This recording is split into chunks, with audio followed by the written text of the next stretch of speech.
Welcome and thank you for tuning in to an HWCAM special.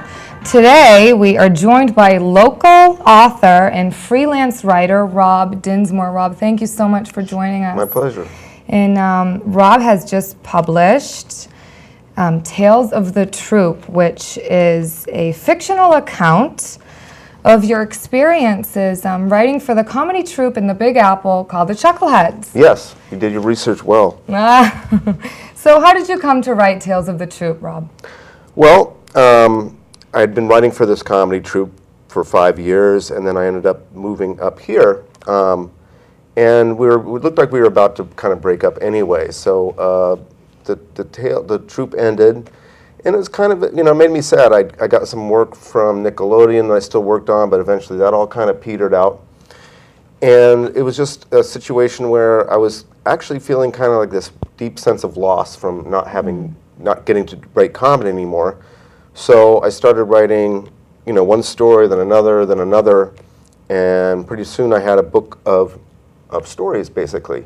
And I took them to 2 writers' workshops, writers' groups, and decided they were really good, but I couldn't really seem to get an agent interested. So that's how I ended up self-publishing. But I already knew I had a pretty good product on my hands. Yeah. So you published this book in July, I believe? Yes. So when did you first start writing these stories and collecting them? When you moved back, you said? Yeah, I would say I started probably in around 2000 or so. Oh, wow. So a long while ago, and as I said, it was just, a story every few weeks, and I just kept cranking them out until I finally just ran out of stories. Yeah. And then I put them in a collection. Oh, wow. So when you were down in the Big Apple, did you keep a separate journal of your experiences and something to refer back, or did you just, had it all up here? I kept a very detailed journal, which I lost. Yeah. And so basically this is all memory, and one of the reasons that I'm calling it a fictional account, the names are all based on, I've changed all the names, but as well what happens is, something happens to your memory over the course of 20 years. This was 1980s. Yeah. And so I can't completely vouch for the authenticity of every event that happened. So that's why I'm calling it sort of I don't even call it really a fictionalized account here. I just don't call it anything. I call it a collection of short stories. So what's one of your most memorable experiences in the Chuckleheads? Oh, God. What were they like? 20-somethings, 1980s? 20-something, educated, urbane, very full of themselves. And Oh, that's really? what makes them such fun characters you love to hate. So one of them actually just found out yesterday about this book and ordered it online, and he was basically the foil or the villain of the whole thing. So I had to warn him of that. Most memorable experience was that one day I'm getting on a train, I'm on the subway train with a big video camera, the VCR for the show, all the show tapes. I wake up, the door opens, I see this end train, which is the train I'm aiming for. So I get up, I rush over there, and then I turn around and I see that the videos for the show are all still in the subway car. And I rush up to it, the doors close. I actually, for a moment, thought about jumping on between the cars and trying to retrieve them because... Oh my gosh. And that got me in a lot of hot water. And so my name was Dirt that night, and I wrote about that in something called Bad Karma. Yeah. And then I had one other time I screwed up a show tape and they wouldn't let me forget it either. So those were kind of some more memorable events. It's all about the angst of putting together a show for the most part. But they're funny stories. Yeah. The other time was when I drove a whole bunch of Chuckleheads to Atlantic City to a wedding. And these are people you do not want to ride in a car with because they're all loud. They're all trying to outdo each other, being funny. And I was having anxiety attacks the whole way along. So I wrote about that and something called Death Car to New Jersey. Oh, yes. Oh, and the car was breaking down because it was a clunky old car. That you got from your father? Got from my parents. They sold it for $1. How did you know that? Oh, well, a good journalist always does her research, right? And his or her research. So you're still in contact with some of the Chuckleheads? Yeah, I'm still in contact with a couple of the writers. and the video production guy, Video Czar. And actually, I'm sort of in touch with everybody except Bruce, who was in the book Affable Backstabbing Russell. So I'm going to actually send him a copy of this because he works for Vanity Fair. He might be able to get me a review if he doesn't completely hate me when he finishes the book. Hey, so, you can always try, right? There you go. So what would you say your biggest obstacles in publishing? Well, in self-publishing, what happens is there used to be something called vanity presses. Okay. You've probably heard of it. It's like the idea is you pay a publishing company big bucks to print your crap, your horrible material. And I've seen a lot of bad stuff that was done that way. So now people have this idea that anything that's self-published is just going to be inherently worthless, because otherwise a big publishing company would have picked it up. But there have been now a few self-published books that have made it onto the New York Times bestseller list. And so they've started to gain a little bit of respect, but people still kind of, I don't know, they still kind of say, oh, this, you published it yourself, did you? And then when I was down at the Book Expo, it was all these self-published authors, and as I expected, it was all self-published authors, maybe a few people wandering through, a lot of people selling to self-published authors, but very few potential buyers. But I distinguished myself as a little bit of a celebrity down there because I actually saw this woman steal my book. So what? She's a woman going through the expo. Yeah. Actually just tried to steal a copy without paying. Succeeded. See, I thought she was putting a promotional postcard into her bag. Okay. So I said, oh, okay. And I said, call if you have any questions. And she kind of goes, okay, and walks off. And I came back, and sure enough, my book's been stolen. So I go, oh my God, my book is stolen. Oh my goodness. But then I became a celebrity because a guy comes over. I mean, a few people came over. One guy comes over and says, I want to shake your hand. He said, nobody cared enough about my book to steal it. And so I said, I could work with that. So I actually wrote an article for the Hamilton Chronicle called Good Enough to Steal, actually published this morning. Oh my gosh. Well, there you go, folks. So pick up a copy of the Hamilton Chronicle and I'm in there. Get his account of the whole. Yeah. Oh my gosh. So wild. It's been fun. I mean, since then I met all these different people. My marketing person. It's been a real fun time. That's great. And so some members of the troupe, I'm guessing, must know that you have published this. And what are their thoughts and feelings on it? Most of the ones that I've shown it to so far really like it. I didn't know how some of them were going to react, but the writers were nicely portrayed. Some of the actors were very nicely portrayed. Yeah. I'm going to be interested to see what Jay thinks. He's the one who was based on, who I based the villain on. And Bruce, I don't know if he'll take umbrage.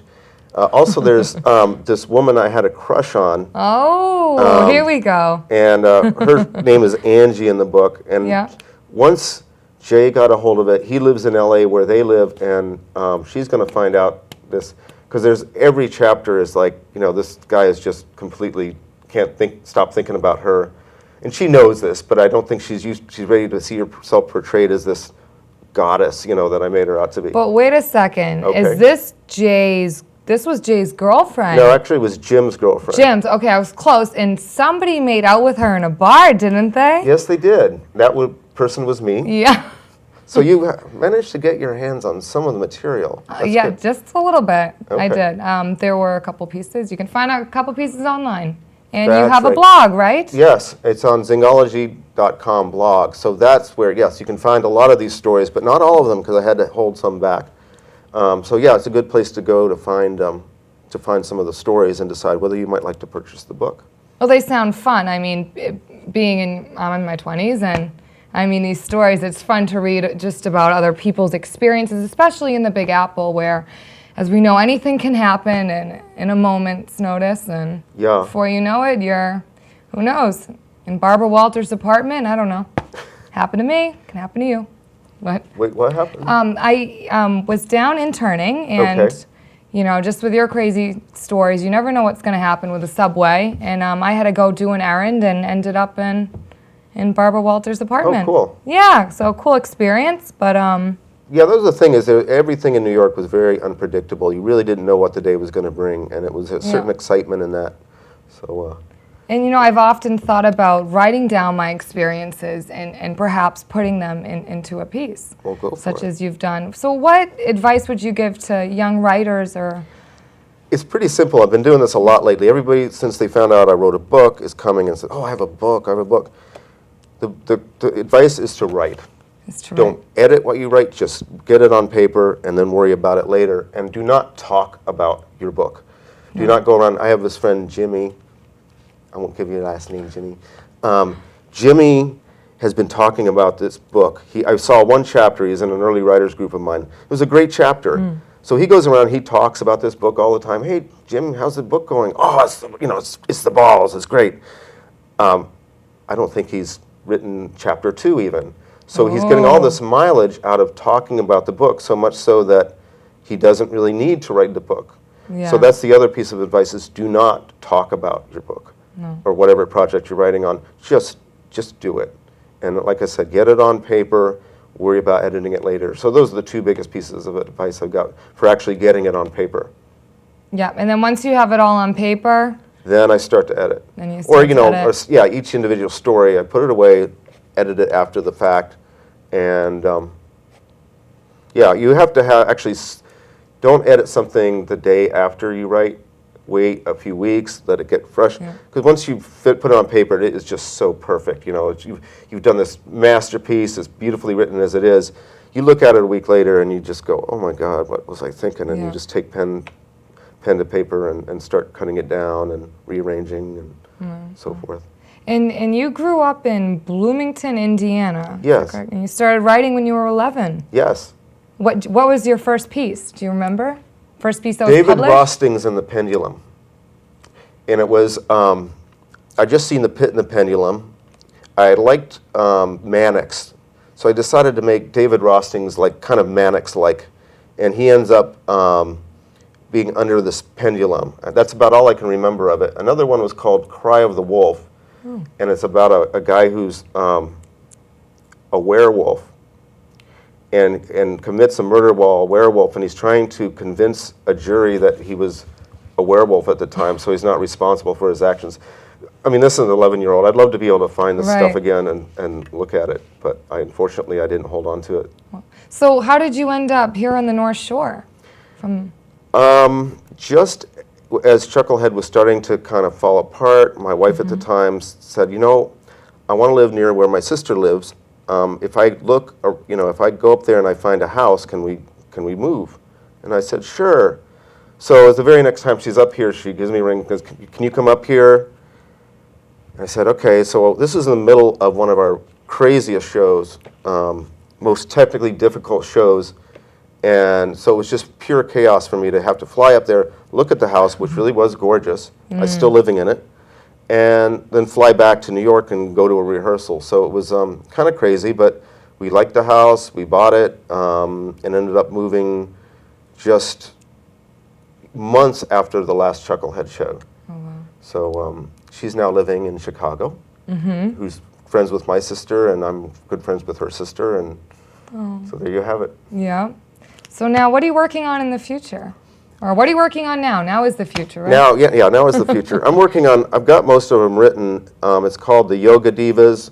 I might call it something like Kundalini Revisited. Oh, yes, you're a yoga teacher as I'm a well. yoga teacher, yes. And I started writing a long time ago thinking of all these, and I called it The Yoga Divas because I met so many people who take themselves so seriously who teach yoga. And so I like to think of myself as the whiskey swilling Joe Yoga. I mean, and that's, people know me by that reputation. You know, I'm not a vegan. I don't abstain from anything, and so it kind of makes me more colorful. But yeah, there's so many people that were total ego cases. But as I started to write it, it just evolved into the narrator is a character overcoming a certain amount of skepticism because he's, after all, a health writer, and learning to kind of accept some of the more mystical aspects of yoga.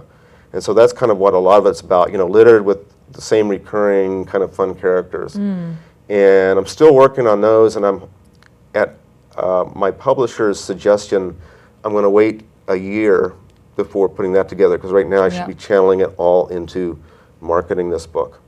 Yeah. But it's ready to go, and Well, that's great. Great to hear. yeah. And so, do you have any book signings coming up? Yes, Where can people purchase this? Yes, as a matter of fact, and I brought this so I can... Oh, wonderful. It's a Meet the Authors event. It's December 5th, 2009 at the Hawthorne Hotel in Salem. Let's, I don't know if we can show it. Yep. And it's from 1 to 3 p.m. Okay, great. So December 5th, again, guys, from 1 to 3, they will be Meet the Authors and refreshments. You can also go to meettheauthors.wordpress.com. Again, that's meettheauthors.wordpress.com, which is the website, and head on over to the Hawthorne Hotel in Salem and meet Rob Dinsmoor, and I guarantee you won't be sorry. He's a very fun, nice guy, and well, thank you so much for coming and joining us. Thank you for having me. It was great. It was fun. Anything else you want to add before we... No, I think I covered, Jen would have been upset if I hadn't done this. And so I think we got all the bases covered. Great. Well, thank you so much. All right, thank you. And thank you guys as well for tuning in to an HWCAM special. And Rob Dinsmoor, Tales of the Troop. Go out and purchase yourself a copy, and you won't be sorry you did. Thanks again. See you next time.